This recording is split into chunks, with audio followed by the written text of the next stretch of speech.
नमस्ते बच्चों।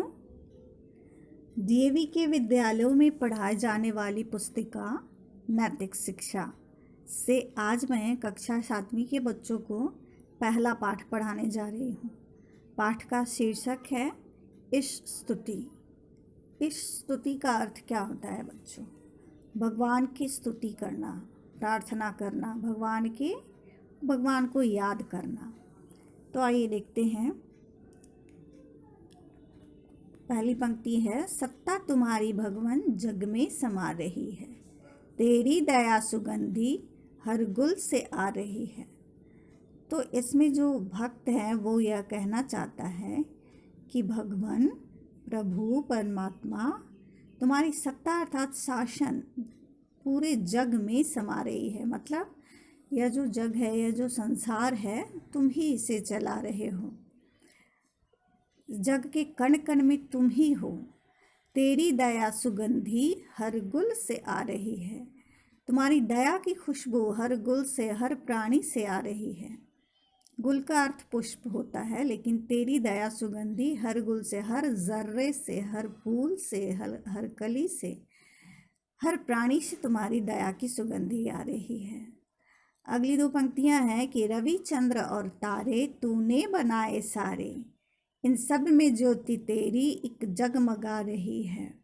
अर्थात सूर्य, चंद्रमा और तारे सभी को किसने बनाया है?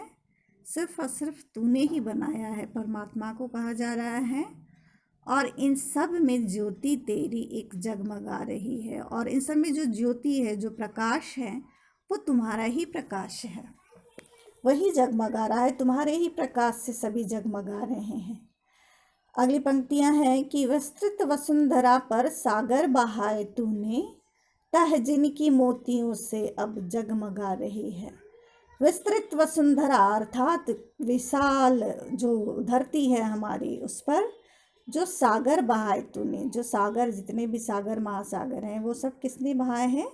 सब परमात्मा ने बहाए हैं, प्रभु ने बहाए हैं। तो तह जिनकी मोतियों से अब जगमगा रही है। मोती बहुत बहुमूल्य होता है और सागर के तह मोतियों से जगमगा रहा है, ऐसा भक्त का कहना है। और आगे की पंक्ति में है कि दिन रात प्रातः संध्या मध्याह्न भी बनाया, हर ऋतु पलट पलट कर यौवन दिखा रही है। अर्थात तूने ही दिन रात प्रातः संध्या मध्याह्न जो भी बनाया, यानी कि वक्त समय जो भी बनाया सब तूने ही बनाया। और हर ऋतु पलट पलट कर यौवन दिखा रही है। अर्थात प्रत्येक वर्ष एक ही मौसम बदल बदल कर आता है ना, अलग अलग तरह से आता है, अपने नियत समय पर आता है और यौवन दिखा रही है। अर्थात जब सर्दी पड़ती है तो भीषण पड़ती है, गर्मी भी पड़ती है, तो वैसे ही मतलब हर वर्ष हर ऋतु पलट पलट कर आ रही है और यह सब तुम्हारी ही महिमा है। आगे है कि सुंदर सुगंधी वाले पुष्पों में रंग तेरा, यह ध्यान फूल पत्ती तेरा दिला रही है। अर्थात जितने भी सुगंधी वाले फूल हैं, रंग बिरंगे फूल हैं इस संसार में, जितने भी दिखते हैं, सब किसका है बनाया हुआ है? सब परमात्मा का बनाया हुआ है। और उसमें रंग किसका है? रंग किसने भरा है? सभी परमात्मा ने भरा है। यह ध्यान फूल पत्ती तेरा दिला रही है। अर्थात हर फूल पत्ती, कली, घास, पौधे सबको देखकर सिर्फ और सिर्फ तुम याद आते हो कि ये सब तुमने ही बनाया है।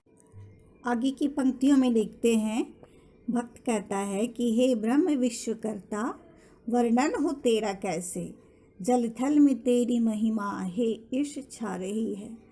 अर्थात जो तुम पूरे संसार का काम चला रहे हो, पूरा संसार ही तुमने बनाया है, इतनी महिमा है तेरे अंदर, उसका वर्णन मैं कैसे करूं?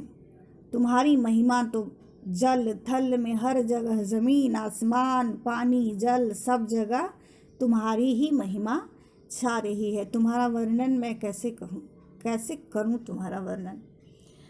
आगे की पंक्तियों में है कि भक्ति तुम्हारी भगवन क्यों कर हमें मिलेगी, माया तुम्हारी स्वामी हमको भ्रमा रही है। भक्त कहता है कि मैं तुम्हारी भक्ति तो करना चाहता हूँ, लेकिन तुम्हारी भक्ति मुझे मिल नहीं पाती। क्यों नहीं मिल पाती है? क्योंकि मैं दुनिया की माया में लगा हुआ हूँ। मोह माया, धन दौलत, परिवार, रिश्ते, इन सब में हमारा ध्यान अटका रहता है, तो भगवान की भक्ति से हम लोग दूर हो जाते हैं। तो इसलिए कह रहा है कि मैं इस माया जाल में फंसा हुआ हूँ, इसलिए मुझे तुम्हारी भक्ति नहीं मिल पा रही है। आगे है, अंतिम की 2 पंक्तियाँ हैं कि देवी चरण शरण है, तुझसे यही विनय है, हो दूर वह अविद्या हमको भुला रही है। मतलब वो कह रहा है कि देवी चरण शरण है, अर्थात हम तुम्हारे चरणों में शरण लेने आए हैं, तुम अपने चरणों में हमें शरण दो, और हम तुमसे यही विनय करते हैं कि हो दूर वह अविद्या हमको भुला रही है। हमारी वो अविद्या दूर करो जो हमें तुमसे दूर रख रही है, जो हमें तुम्हारी भक्ति नहीं करने दे रही है।